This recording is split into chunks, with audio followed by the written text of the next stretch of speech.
RAC est une nouvelle technique de prise en charge du parcours patient avec pour objectif principal de raccourcir la durée d'hospitalisation du patient et de rendre le patient acteur de son séjour hospitalier. Cette technique s'adresse à plusieurs spécialités, la chirurgie viscérale, la gynécologie obstétrique et plus particulièrement pour ce qui nous concerne, la chirurgie orthopédique et traumatologique. Le patient a donc un bilan rapide préopératoire qui va permettre, lors de sa prise en charge en hospitalisation, de le lever le jour de son intervention et d'être mobilisé avec le kinésithérapeute. Ceci permet donc de raccourcir son délai d'hospitalisation et d'envisager une sortie rapide le lendemain ou 48 heures après son intervention. Ce projet de réhabilitation améliorée en chirurgie nous tient particulièrement à cœur en chirurgie digestive. Donc en pratique, c'est une vingtaine d'items qu'il faut au maximum intégrer sur chaque patient.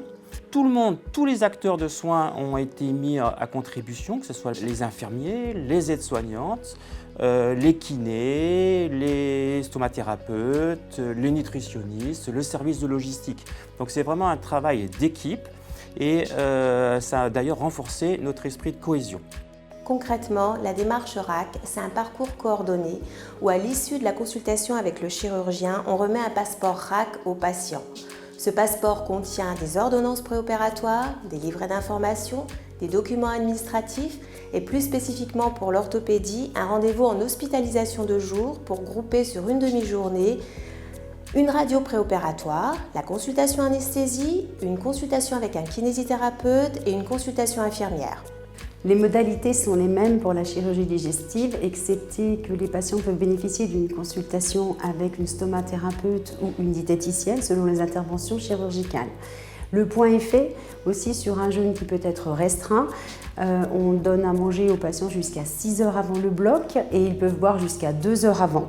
Et sur une réalimentation précoce, puisque en général les patients sont réalimentés dès le soir de l'intervention. En orthopédie, l'accent est mis sur le rôle majeur de la kinésithérapie précoce, d'où l'importance de l'implication active du patient dans sa prise en charge. Le kiné lui apprend à béquiller, les gestes à faire et à ne pas faire. Tout ça est anticipé.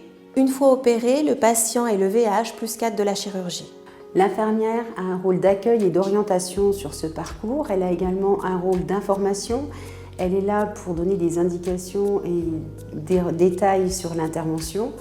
Elle rassure le patient, elle prend en charge son devenir en anticipant les démarches, soit pour un retour à domicile ou éventuellement dans un centre de convalescence. L'infirmière RAC sert de lien entre les différents intervenants. Elle est également le lien entre l'hôpital et le domicile. Le but de cette démarche est que le patient soit acteur de sa chirurgie. Il arrive dans un milieu connu, avec un parcours protocolisé et organisé, avec au final une durée d'hospitalisation réduite, une diminution des complications et de la douleur.